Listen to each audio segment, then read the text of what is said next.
गुरुदेव, आपके सत्संग एवं प्रवचन से लाखों मुझ जैसे अधमों का सुधार हो रहा है और मुझे ज्ञात है कि हजारों आपको अपनी किडनी देने को आतुर हैं और मैं भी उनमें से अपने आप को एक समझता हूँ। जरूरत नहीं, किसका है?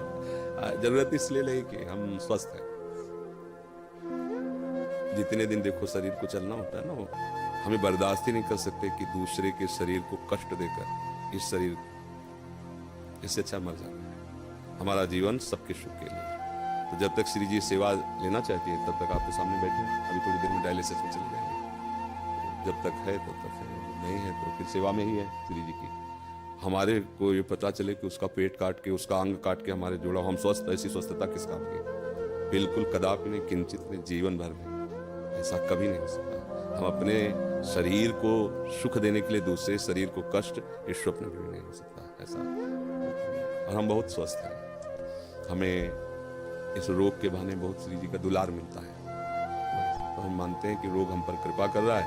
नहीं, शायद है कि हमारे हृदय में अहंकार नष्ट ना होता। मैं तपस्वी हूँ, मैं ब्रह्मचारी हूँ, मैं ज्ञानी हूँ, मैं ध्यानी हूँ। आज केवल हम प्रियाजू के बल पर हैं। हमसे क्या साधना करें? जिसकी किडनी फेल है, क्या साधना? अब जो कुछ हो रहा है लाडली जी की कृपा। 1:30 बजे से जगे हैं, वो अपने सब करवा रहे हैं सत्संग सब। तो हम ये नहीं जान पाते कि हम कर रहे हैं, नहीं, ये हमारे श्री जी करवा रहे हैं अपनी सामर्थ्य से, क्योंकि हम सामर्थ्य हैं। हमें तो ताकत ही नहीं है।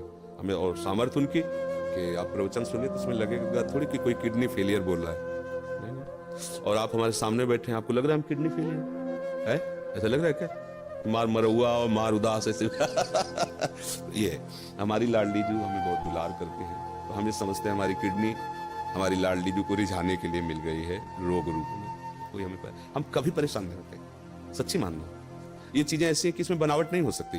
मतलब पीड़ा, उसमें क्या बनावट होगी? अब किडनी फेल है, एक पीड़ा, कोई नस नाड़ी ऐसी नहीं जिसमें दर्द ना हो। कोई इस समय वर्तमान में भी, क्योंकि अब शनिवार रविवार 2 दिन हो गया डायलिसिस के लिए, तो हर नस नाड़ी ऐसी पीड़ा दे रही जैसे लठ मार के किसी को ना पराया जाए। तो पीड़ा, ऐसे पीड़ा, पर वो पीड़ा कोई पीड़ा थोड़ी है जो आपके प्रवचन लाखों लोगों को सुधार कर। अब इसमें बात यह है कि आपकी, मान लो आपकी भावना जैसे ना, तो जरूरी है वो किडनी फिट हो जाएगी, जरूरी है वो किडनी चलेगी। श्री जी को अगर ये काम करवाना है ना जगत मंगल का, तो यही किडनी चलेगी, दहाड़ते रहेंगे। और अगर उनको नहीं चलवाना ना, तो किडनी की माला वाला को पहला दो, चलेगा नहीं, एक कदम नहीं चलेगा, बोल नहीं पाएंगे। जिनकी किडनी बदल गई है वो जानते हो कैसे जीते हैं? बस चिड़िया की तरह जीते हैं, उतना ही सब। और यहाँ अभी हम अपने को पावरहीन आज तक कभी नहीं देख पाए। स्थिति कुछ भी हो, जिस समय हमारे अंदर, तो हमें ऐसा लगता है कि तुम हमारे सामने 2 मिनट नहीं टिक सकते। सांसारिक भाव में हम तुम्हें कुश्ती में पटक देंगे। किडनी फेल है, लेकिन अब खड़े हो गए तो तुम्हें कुश्ती में पटक देंगे। ये किडनी कटवा के लगवाने से थोड़ी होगा। उस मरी हुई किडनी में, यही तो जो मच्छर को ब्रह्मा बना दे, ब्रह्मा को मच्छर बना दे, हम उस पावर से चलते हैं। उसी को कहा, अगर तुम्हें करवाना है अपनी सेवा तो बिजली दीजिए और काम कीजिए, यंत्र काम करे। वो मरी हुई किडनी काम कर रही है। कितने लोगों को तो ये विश्वास नहीं हुआ, कहता है किडनी का 10 वर्ष से है ना, तो अब उनको लगता है कि मतलब कहीं नाटक तो नहीं चल रहा। तो कईयों को ऐसे जो पूज्य जन हुए हैं, तो भावा मेरी समझ में नहीं आता तुम्हारी किडनी खराब है, सच्ची में खराब है, तुम्हारा सच्ची में डायलिसिस होता है। एक बहुत पूज्य जन है, तो उन्होंने एकांत में कहा बाबा हम तो सच्ची बताओ। तो उनको ऐसे उठा करके दिखाया कि देखो उसकी छाती में यहाँ पाइप पड़ा, ये पाइप पड़ा ना, छाती को चीर करके उसमें डाला गया और सीधे दिल वाली नली से इसके, तब वो होता है ना फिल्टर खून पूरे शरीर का, 4.5 घंटे उसमें तब उनका। तो ये हमारा कोई, देखो आप ये समझो कि ये शरीर वास्तविक मायाकृत है, पर ये इस समय मायाकृत शरीर में बिजली हाई पावर की है। इसका कनेक्शन बहुत जोर का है।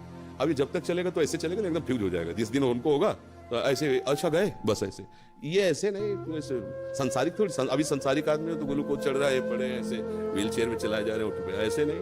भागवतिक शक्ति एक अलौकिक शक्ति होती है। आप मतलब आप इतनी बड़ी बात कहे अपने समर्पण की, इसलिए हम अपने हृदय की बात जो गुप्त रखी जाती है, हम मानुषिक शक्ति से नहीं चल रहे, हम अपनी आयु से नहीं चल रहे, हम अपनी किडनी से नहीं चल रहे, हम अपनी लाडली जी की मुस्कुराहट से चल रहे हैं। और वो मुस्कुराहट जब तक इधर चलाना चाहती तब तक, नहीं तो उधर बुला लेगी। अब तो हमारा जीवन ही वही है, चाहे इधर रखो चाहे उधर रखो, तो कोई परेशानी तो है नहीं। इसलिए सब मस्त रहो, जब तक उनको बुलवाना सिंह की तरह दहाड़ करके जाएंगे। ला, बचपन से उन्हीं के सहारे रहे तो उनका चमत्कार। आज के 10 वर्ष पहले, मात्र 10 वर्ष पहले, हम 100 रुपए की वस्तु नहीं खरीद सकते थे। सोचो अगर हमारी महारानी जो व्यवस्था न करती तो आज हमारी क्या दशा होती। कहां से कैसी व्यवस्था, कैसे? एक व्यक्ति पानी देने वाला नहीं था। और जब उनकी मौज हुई कि अब व्यवस्था की चाह जरूरत है, तो हजारों श्रद्धालु, मतलब हमको कुछ नहीं सोचना पड़ता। डॉक्टर कहीं बैठा, बात कहीं से हो रही, दवा कहीं से आ रही, सब ऐसी कैसे। अगर मेरी लाडली जू का ऐसे ना होला तो मांगने से पैसा नहीं मिलता, मांग, और यहाँ मांगा नहीं जाता। यहाँ किसी भी तरह की चालबाजी नहीं, हरकत नहीं। ये जरा ये देखो, ये फार्म भरना पड़ेगा दीक्षा का और आपको इतने रुपए, आपको अगर प्रश्न उत्तर करना है तो इतने रुपए, ऐसा। ये देखो, ये संत सेवा होती। कोई इस तरह की आप बहानेबाजी से कभी किसी को भी इंगित नहीं कर सकता। सख्त शासन है, अगर ऐसा कोई इंगित करते पाया गया तो दंड का अधिकारी होगा। और हमारी लाडली जो ऐसे, तो ये सब भागवतिक है।